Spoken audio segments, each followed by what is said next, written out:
Ramdas. Yes. How can we love ourselves more? Please. Instead of the term, how can we love ourselves more, I'd like to ask, how can we accept ourselves more? That in the way most of us have been socialized, the way in which a child learns, the initial learning, is that the parent is under pressure to socialize the child, to make the child socially functional. And in doing that, they emotionally, whether they intend to or not, reward and punish the child for behaviors. And the result is that when that starts very early, before there is a lot of reasoning process between the parent and the child develops certain emotional feelings that certain ways it is in its natural state are not acceptable.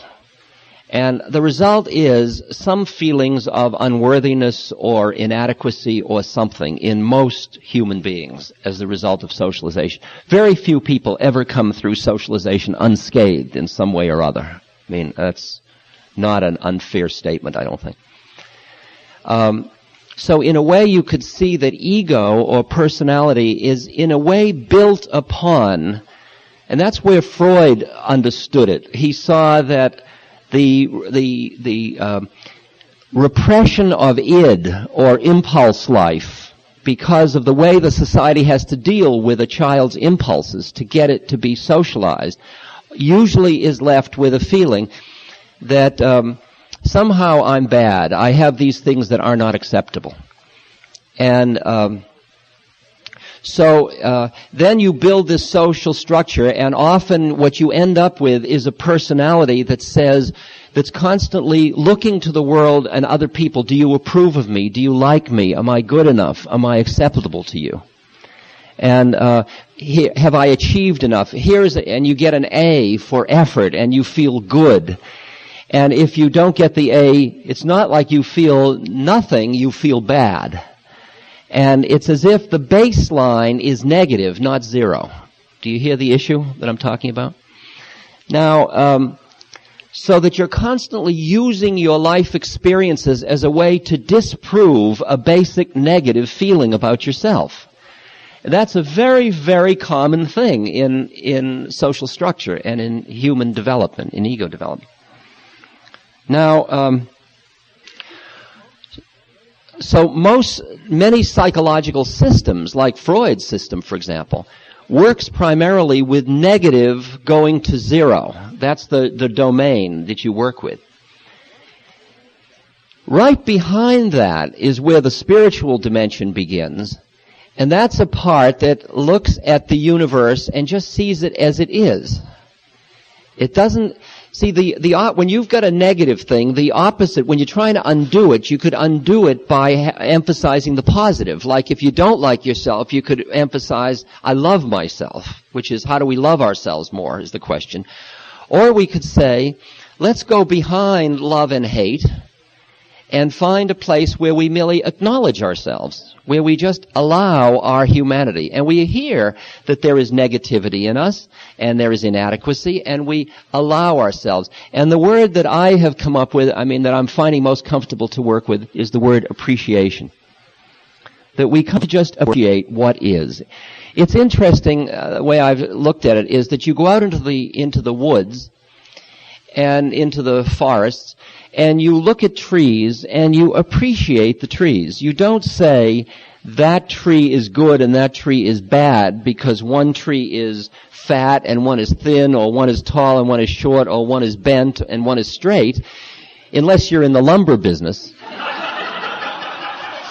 For the most part, you just look at the trees and you appreciate them the way they are. They are what they are, and you can appreciate them. But the minute you get near humans, it's interesting that you immediately go into a judging mode. You come into better and worse.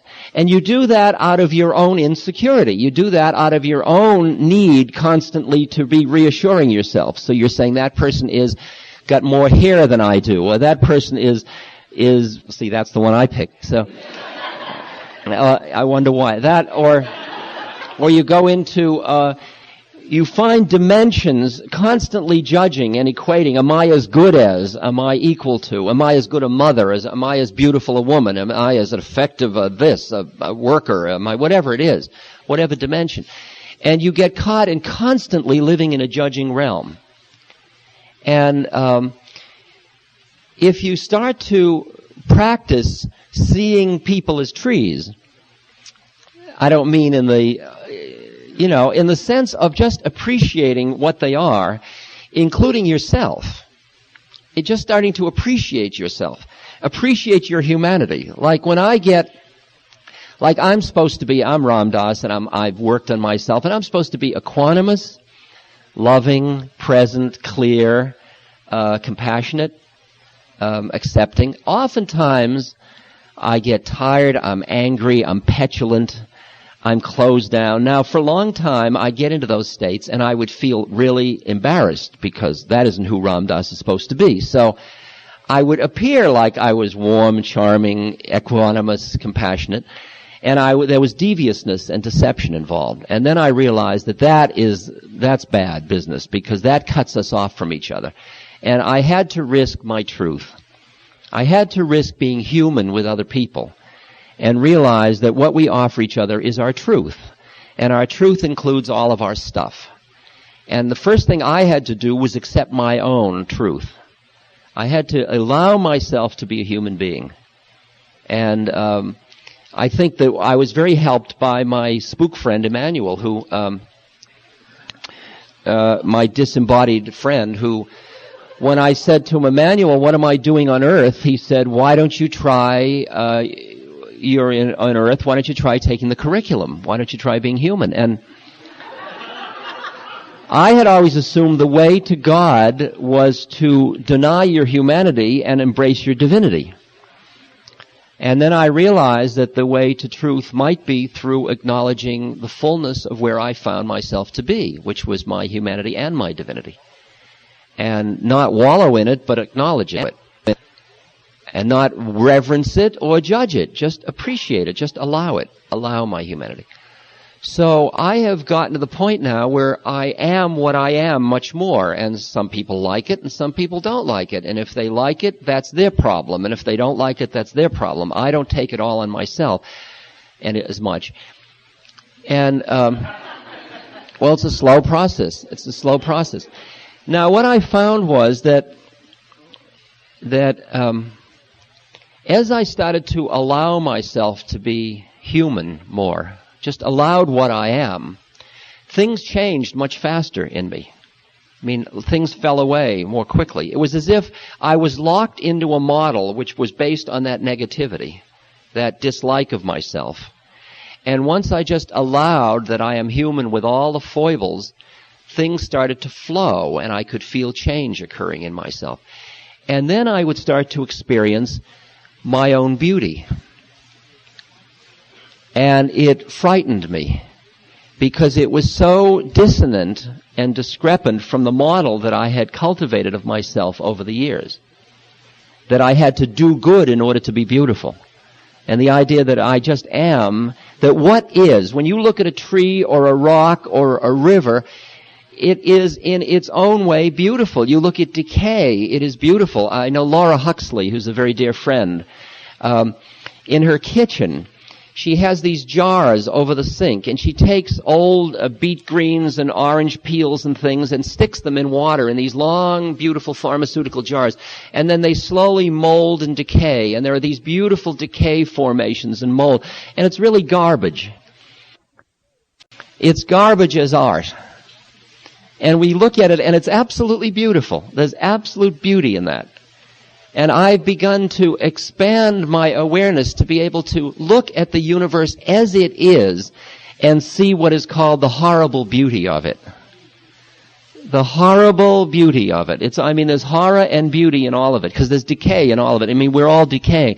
I look at my hand, and it's decaying.